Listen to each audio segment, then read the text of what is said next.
یک تا افیرچه کردیم برای کلی دوستانی که در غریبیان و در دیگر دولت ها. این مسجد کلانترین مسجد زیباترین در روی دنیا هم بگیم ما میارزه. ما توجیکو در روی دنیا هم بگیم میارزه. آسیای میانه در یکمین مسجد کلانترین 12 گکتر در مردک شوخی میکنیم. این هم برو یک جای میریم تماشا کرده نماز جمعه را.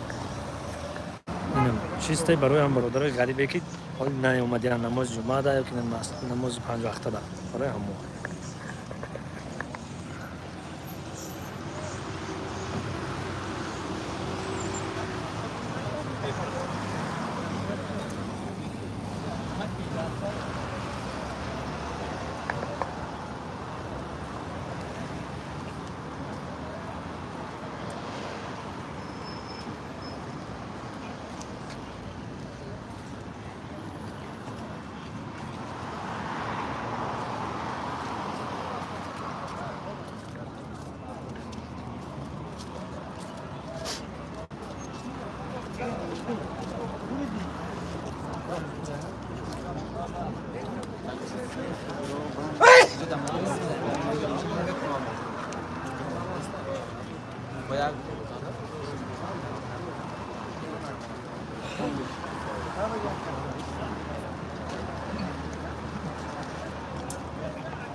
Como é que me arrumei?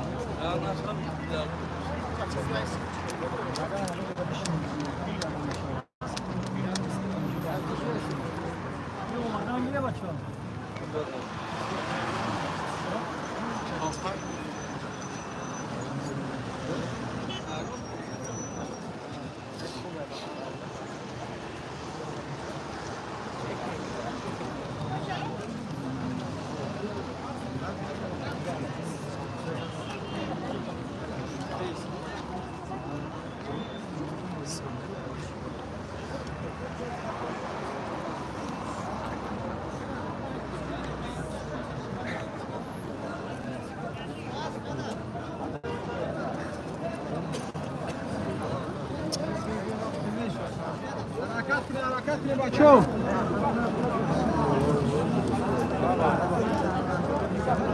لا اله الا الله محمد رسول الله.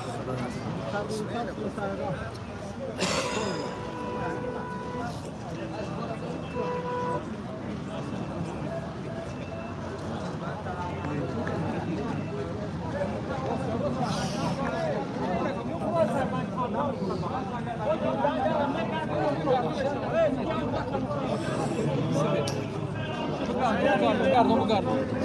Io va, sono le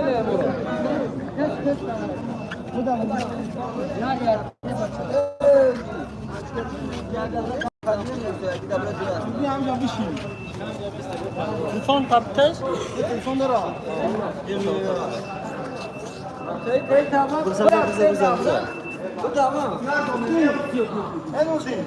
بیار بده.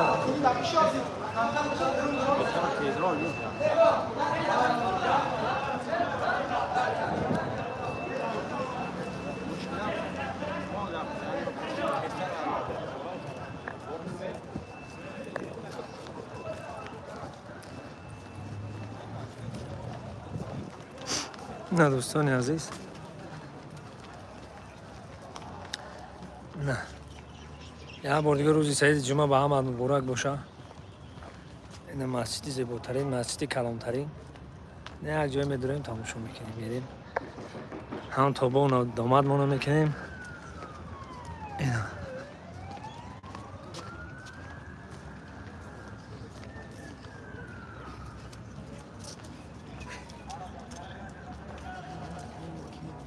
زنده باشه، زنده باشه.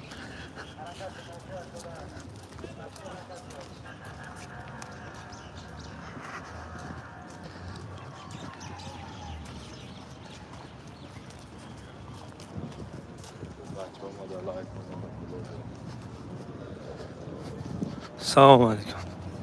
بسم الله الرحمن الرحیم. این های طرف شما دیم در آمدیم برادرها.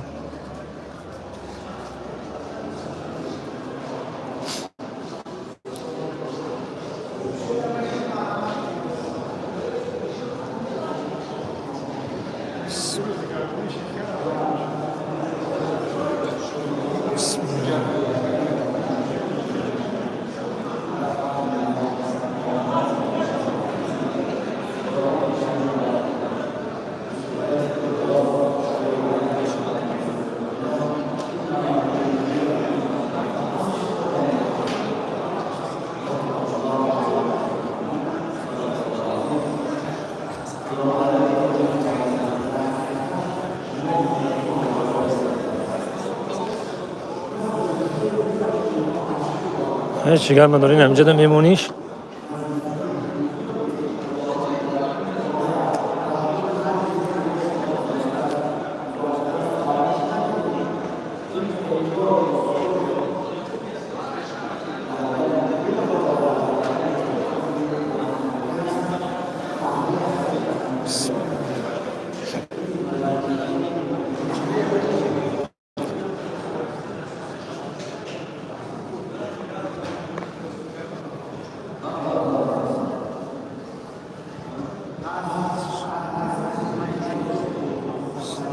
بسم الله الرحمن الرحیم.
ولكن تحلف الدین، من نمیگویم که این عملی بدی شما روی سر شما رو میتراشد.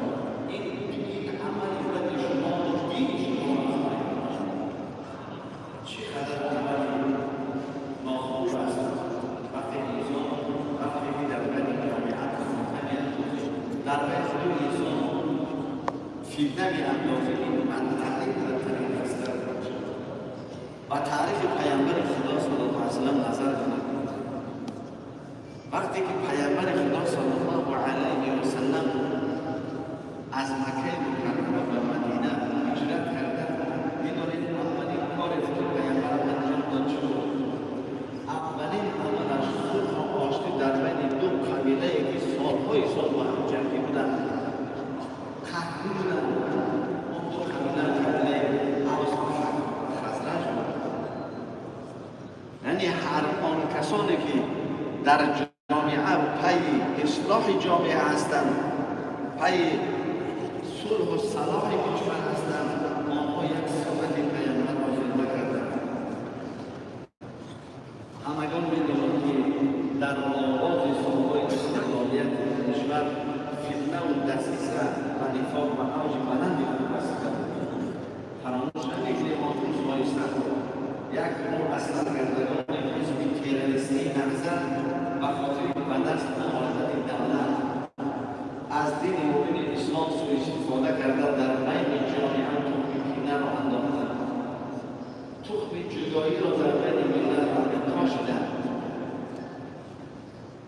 مردم رو به جنگ شهروندی کشانیدند. عذاب و درد و رنج‌های انسان را اکثر ما و شما به یاد داریم و هرگز هم فراموش کرده نمی‌توانیم.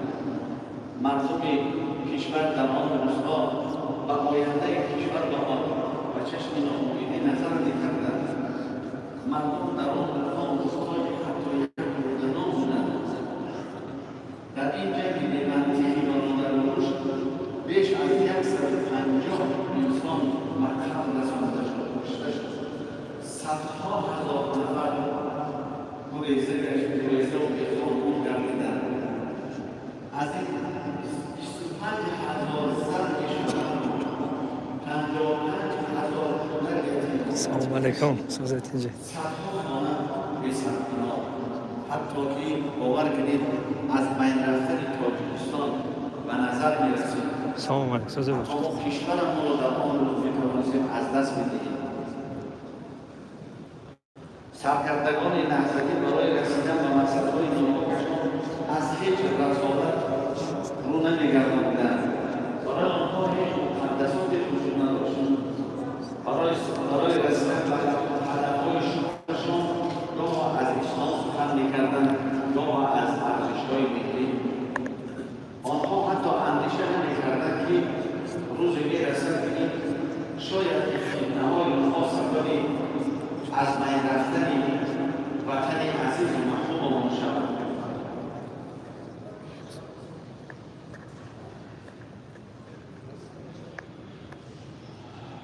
بسیاری‌ها شاید سوالند می‌کنند ما آیا او مردمی کشور ماست؟ چقدر کنم؟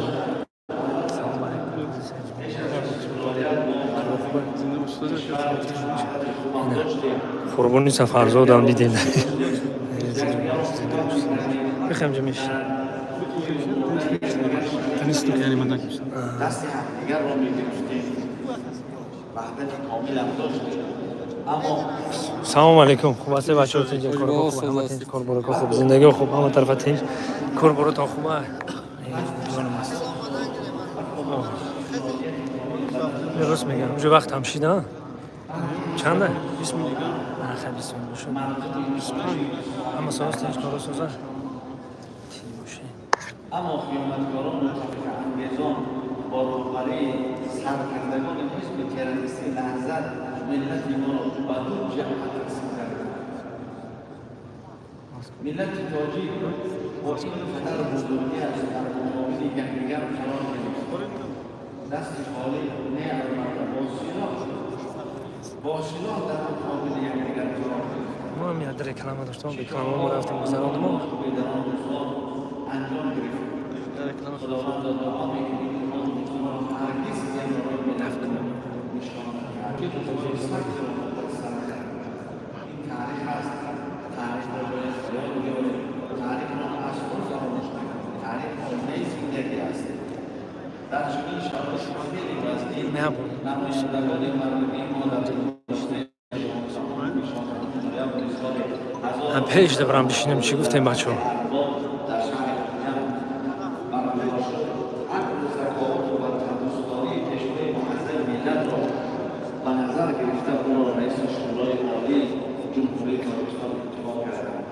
و اولین کاری که او انجام داد با یک مشکلات سخت، با یک جانفدایی ها، با یک ارزش‌شکنی ها صلح و وحدت کامل را در کشور ما به وجود آورد.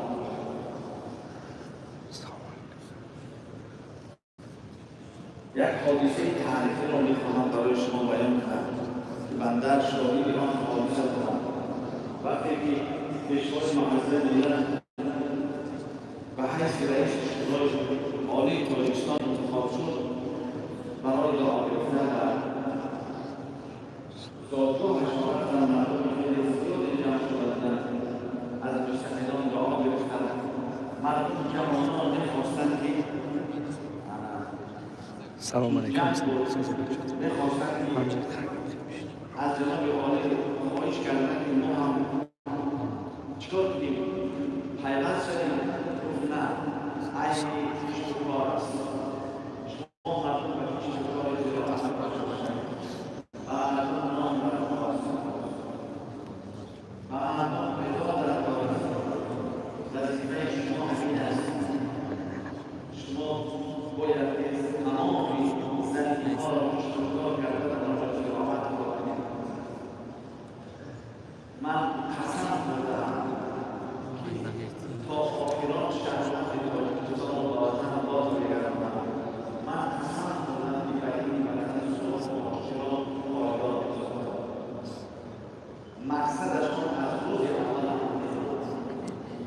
انتشار صلح و وحدت در کشور کهن‌زده هیچ کس باور نداشت.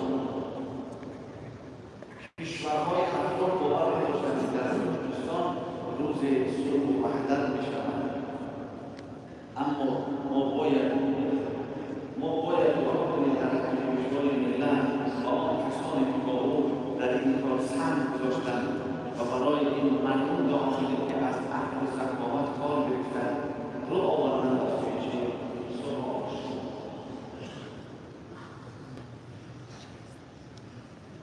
نتیجه جانفشانی‌های کشورهای محصل ملت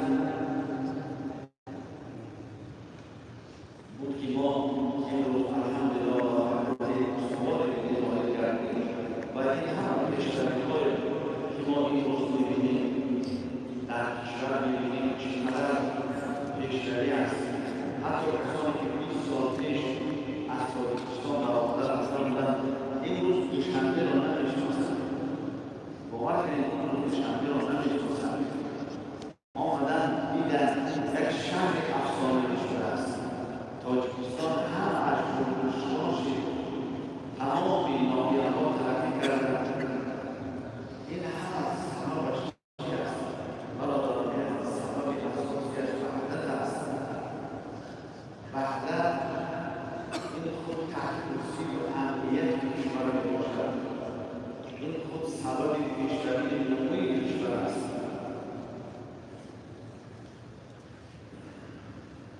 یک برادر نقل کرد و یک مهمان بودن. مهمان مسئول امریکا بود.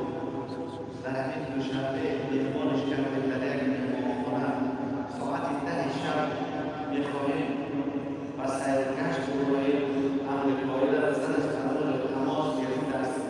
نبرا از خانه نبرا. گفتیم چرا نمی‌برایی؟ گفت خطر دارد. گفتیم با ما به بیرون برا خطر را خود می‌بینیم. خطر از چی است؟ وقتی که به ما گرودکی رو وارد کردیم باور کنید مردم دیدن در ساعت 10 شب پدر با فرزند با همسر تماشا می‌کنند. خوشحالند مردم. باوریش ندارد که تاجیکستان یک کشور آزاد و زیباده شده است. این قدر پیش شده است. باور نمی‌کنند. از همطور بزرگ سلام گرفت. اون کشوری که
دوستان بودن. در نتیجه این کشمکشی‌ها ما حضرت مبارک دادیم. حدیث رسول خدا صلی الله علیه و سلم از یک حدیث مشهور است که رسول خدا صلی الله علیه و سلم می‌فرماید لا يدخل المؤمن في حجر واحد مرتين. هیچ مؤمنی کامل در یک چمن دوبار نمی‌افتد. ضرب المثل فقهی هم هستند طول اساس یک موضوع میکنند. برای همین برادران عزیز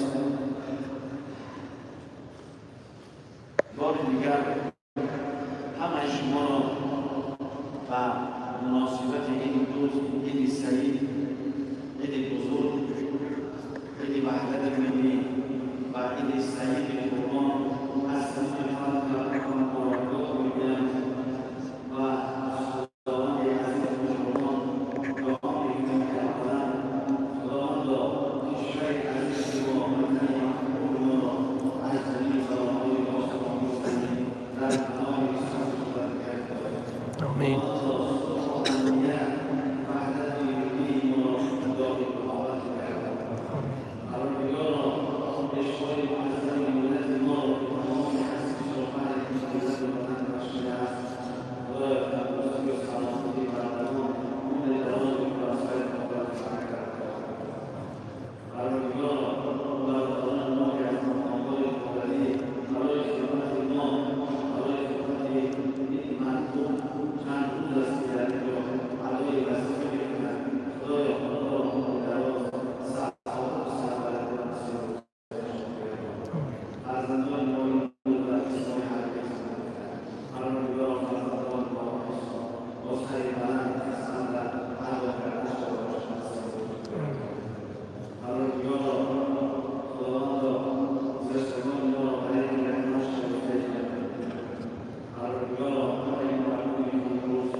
از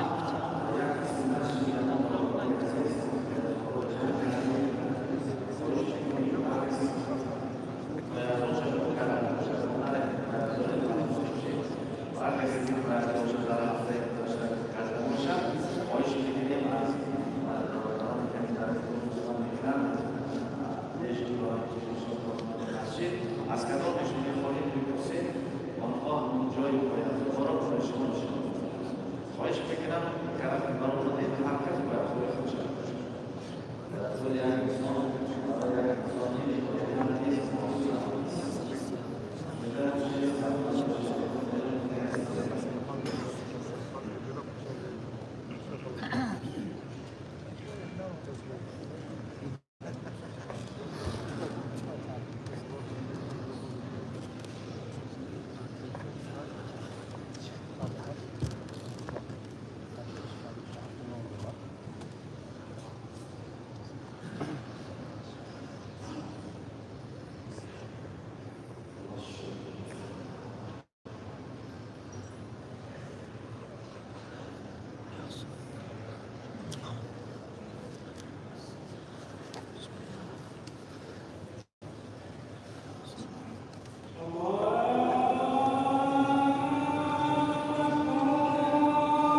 جل جلاله